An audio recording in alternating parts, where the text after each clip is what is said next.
Sérieusement? Vous croyez encore qu'en mars, les poissons tombent dans le coma et arrêtent de se nourrir? Pendant que 90% des pêcheurs restent sagement au canapé en attendant le mois de mai, les 10% restants remplissent des seaux de carassin. Là, maintenant, au moment même où vous regardez cette vidéo. Bienvenue sur la chaîne. Aujourd'hui, on va littéralement pulvériser le plus gros mythe sur le manque de touches au printemps. Je vous promets qu'après cette vidéo, vous allez attraper votre canne, filer au bord de l'eau et scotcher tous ceux qui se plaignent de la météo. On ne va pas juste parler de pêche, on va craquer le code du carassin de mars. Prêts à découvrir la vérité? C'est parti. Soyons clairs, mars, ce n'est plus l'hiver, mais on est encore loin de l'été. C'est la période de transition la plus complexe. Sous la surface, c'est une véritable révolution. La glace fond, l'oxygène revient, mais l'eau reste glaciale. Le poisson sort de sa torpeur hivernale. Son métabolisme change, il a faim, mais il ne peut pas encore digérer de la nourriture trop riche. Et c'est là que tout bascule. La plupart des gens essaient de pêcher en mars comme ils le font en août. Le même matériel, des kilos d'amorces, des hameçons énormes. Résultat, un zéro pointé. Le carassin de mars est une créature totalement différente. Il est méfiant, capricieux et se poste à des endroits bien précis. Pour le sortir de l'eau, il faut réfléchir comme un biologiste et agir comme un sniper. On va décortiquer cette stratégie ensemble, étape par étape. La première chose à comprendre, c'est la température de l'eau. C'est le facteur le plus important. Le carassin est un poisson qui aime la chaleur. Dans une eau glacée, il ne va pas s'épuiser à courir après votre appât. Il économise son énergie. Chaque mouvement lui coûte des calories. Alors, règle numéro 1. Ne cherchez pas le poisson partout sur le plan d'eau. Cherchez l'eau chaude. Même une différence d'un demi-degré fait toute la différence. Où l'eau se réchauffe-t-elle le plus vite? Dans les zones peu profondes, surtout là où le fond est sombre. La vase ou l'argile foncée absorbe les rayons du soleil et agissent comme une véritable batterie thermique. Si le soleil brille, filez sur la rive nord. Pourquoi? Parce que le vent du sud ramène l'eau chaude de surface directement vers vous. C'est de la physique pure. Cherchez les petites baies à l'abri du vent, avec moins d'1 mètre de profondeur. C'est exactement là que le carassin vient se chauffer après le dîner. Oubliez les fosses. Au fond, il fait encore trop froid et trop sombre. En ce moment, la vie se passe sur les bords, là où il y a peu de fond. Parlons maintenant de l'oxygène. Après la température, c'est le facteur essentiel. Durant l'hiver, les poissons ont eu du mal à respirer, mais aujourd'hui, l'eau de fonte apporte un vrai souffle d'air frais. Cherchez les endroits où les ruisseaux se jettent dans l'eau, là où la neige des champs s'écoule ou là où la glace commence à rompre. Le carassin est instinctivement attiré par ces courants frais. Mais attention, il y a un piège. L'eau de fonte est souvent boueuse et le carassin déteste avoir les ouïes encrassées. Votre zone de pêche idéale, c'est donc la limite exacte entre l'eau trouble et l'eau claire. Essayez de lancer pile sur cette frontière. Pourquoi? Parce que l'eau trouble charrie toute la nourriture balayée des berges, des petits vers, des larves, des graines, alors que l'eau claire lui apporte le confort dont il a besoin. Si vous dénichez un petit ruisseau qui se jette dans une anse, c'est le jackpot. C'est là que tout le banc se rassemble. Et une chose est sûre, ils seront affamés. Côté matériel, on va faire le point. Rangez vos grosses cannes d'été au garage. En mars, le carassin est d'une finesse extrême. Il chipote, il goûte l'appât du bout des lèvres. S'il sent la moindre petite résistance, il recrache tout instantanément. Votre montage doit être d'une précision chirurgicale. Le fil, maintenant. Oubliez le 18 ou le 20 centième.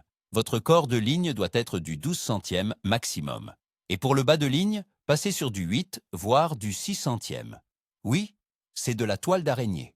Oui, c'est délicat à manipuler. Mais dans cette eau printanière si cristalline, un fil épais fait fuir le poisson. Il le voit.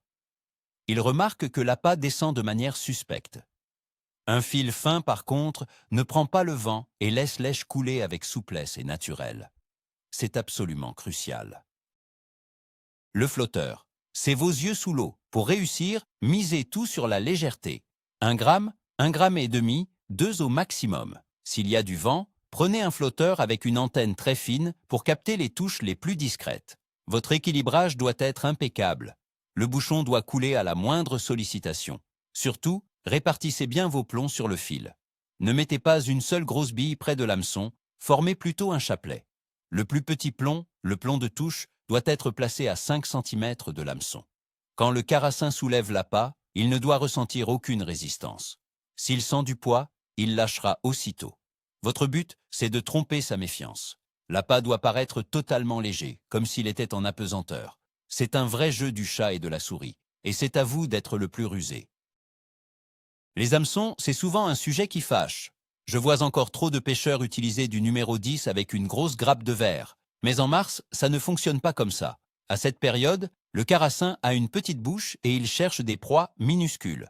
Mon conseil? Passez sur des hameçons de 16 ou même de 18. Oui, c'est minuscule, je sais. Mais il vous faut absolument un modèle fin de fer, avec un piquant irréprochable. Pourquoi un fer fin? Pour ne pas abîmer le verre de vase. C'est crucial. Votre èche doit rester bien vivante et frétiller. Si le verre se vide et pendouille comme une vieille loque, vous n'aurez aucune touche. Un petit hameçon est aspiré bien plus facilement. Le poisson ne sent absolument rien. Et n'ayez pas peur des décrochages. Avec la technologie actuelle, ces petits modèles tiennent parfaitement le poisson, à condition que votre frein soit bien réglé et que votre canne soit assez souple pour absorber les coups de tête. L'appât.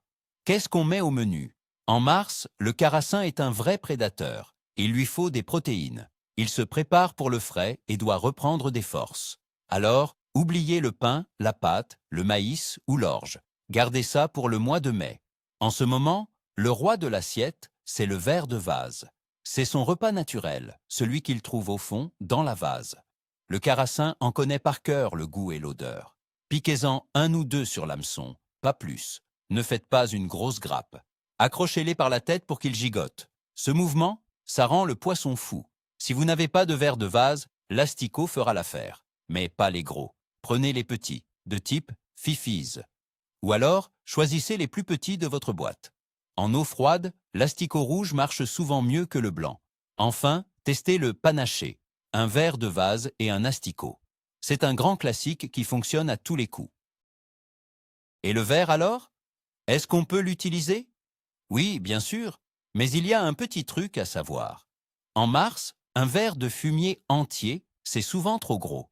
Le carassin va passer son temps à le chipoter, à tirer sur la queue, et il finira par lâcher l'affaire. Si vous pêchez au verre, privilégiez plutôt les morceaux. Coupez un petit tronçon d'un demi-centimètre environ. Enfilez-le de manière à laisser la pointe de l'hameçon bien apparente. L'odeur d'un verre coupé se diffuse très vite dans l'eau et attire le poisson de loin. C'est un attractant naturel ultra puissant. Au fond, le jus du verre, c'est la meilleure chimie que la nature nous ait offerte. Testez cette astuce quand les touches se font rares. C'est souvent ce petit morceau qui finit par décider les plus beaux spécimens. L'amorçage. C'est précisément là que se commettent 90% des erreurs. En mars, la règle d'or est simple. Il faut attirer et non nourrir. À cette période, le métabolisme des poissons est encore au ralenti. Il leur suffit d'une infime quantité de nourriture pour être rassasiés. Si vous balancez 1 kilo d'amorce riche ou de céréales, le carassin mangera 2 grains et partira dormir pendant 3 jours. Votre amorce doit être pauvre. La base, c'est la terre. Utilisez de la terre de taupinière ou un terreau spécial acheté en magasin. Mélangez votre amorce à la terre dans une proportion d'un volume pour 3, voire 1 pour 5. La terre va créer un nuage attractif et diffuser les odeurs sans jamais gaver le poisson. Il va fouiller le sol à la recherche de particules savoureuses sans jamais arriver à satiété. C'est ce qui le maintiendra sur votre poste pendant des heures. Retenez bien ceci, sans terre, vous allez tout simplement gâcher votre zone de pêche. Parlons un peu des arômes pour votre amorce. En été, on mise volontiers sur la fraise, la vanille ou le miel. Mais dès que l'eau refroidit, ces parfums sucrés perdent de leur efficacité. Ils deviennent trop agressifs et manquent de naturel. En mars, privilégiez plutôt les épices et les odeurs carnées. L'ail, l'aneth, la coriandre ou le poivre fonctionnent à merveille, tout comme les extraits de crevettes, de crabes ou de vers de vase. D'ailleurs, l'ail est une véritable arme secrète pour le carassin en eau froide. Côté dosage, soyez très prudent. Quand l'eau est froide, les odeurs se diffusent plus lentement, mais elles sont plus persistantes et plus tranchantes. Un conseil, ayez la main légère. Plutôt que de verser l'additif directement dans le seau, mettez quelques gouttes sur vos mains et frottez votre amorce pour l'imprégner. C'est souvent largement suffisant. En forçant trop sur les produits chimiques, vous risquez de saturer votre poste et de faire fuir les poissons à des kilomètres. Parlons de la couleur de l'amorce. C'est un point absolument crucial. Au printemps, l'eau est souvent très cristalline avant de commencer à se troubler. Le fond, lui, reste sombre. Si vous créez une tache claire avec votre amorce, qu'elle soit jaune ou blanche, l'effet sera celui d'un véritable projecteur.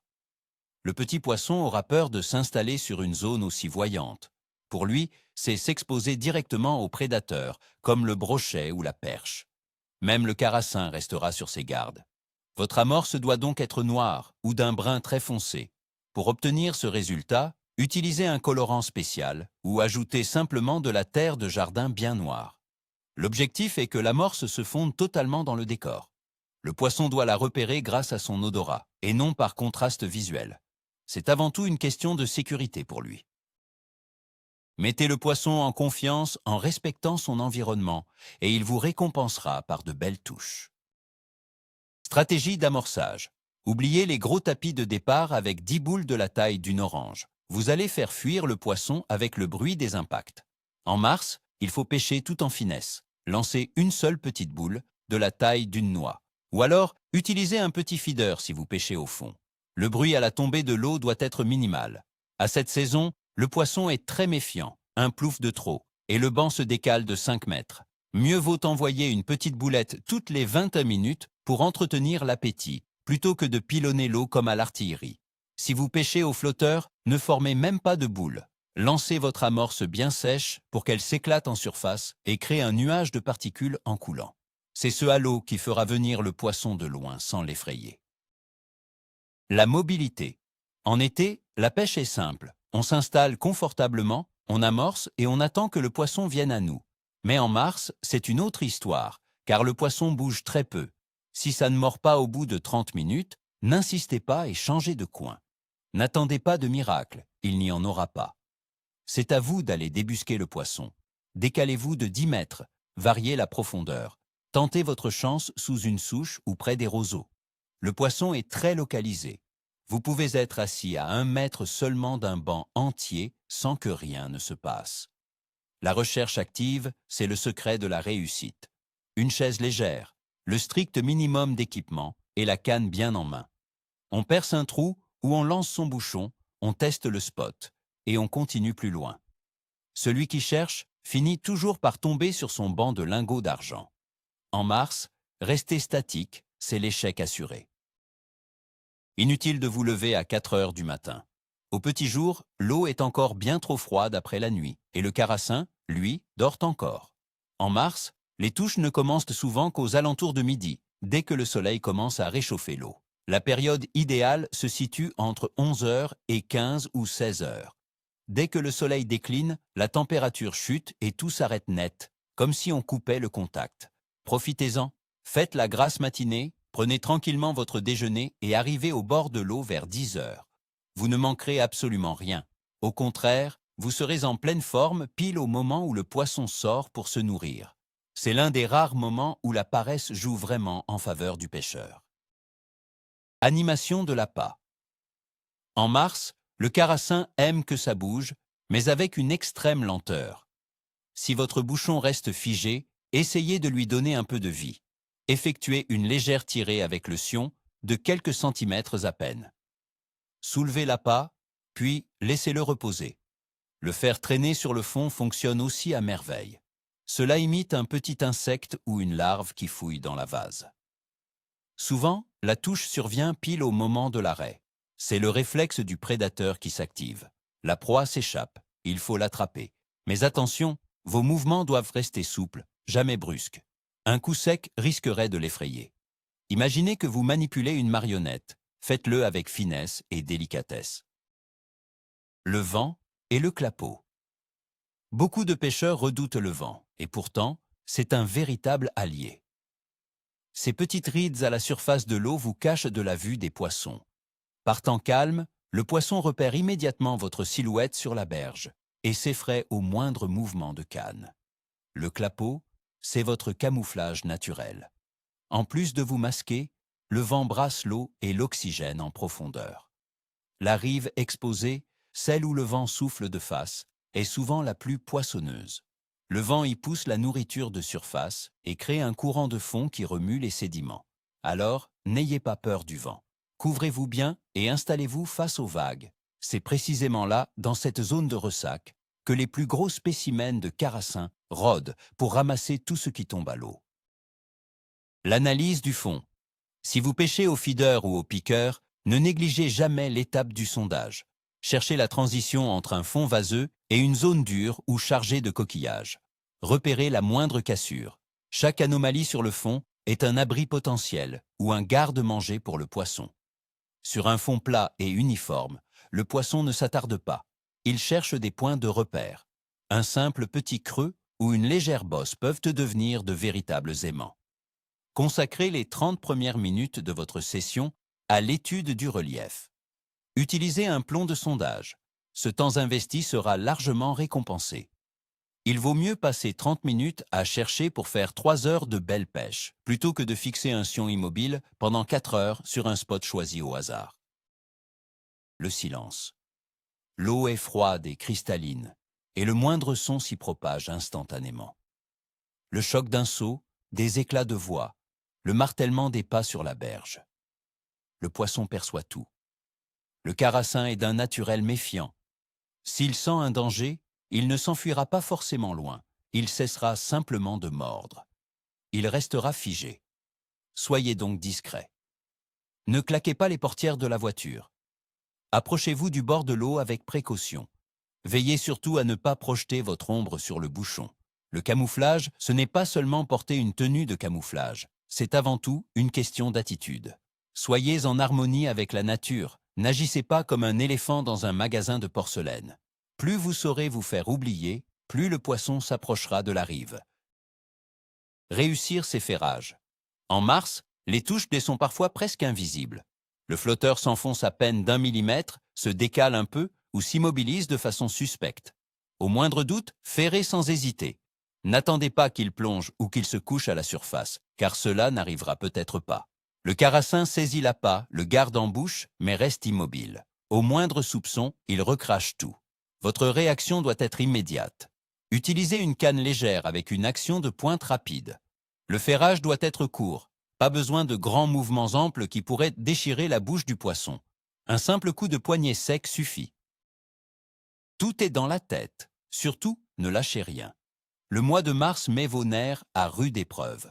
On peut passer 2 heures sans voir la moindre touche. Beaucoup se découragent, plient bagages et s'en vont. Et puis, d'un coup, vers 14 heures, le déclic se produit. Le poisson s'active enfin.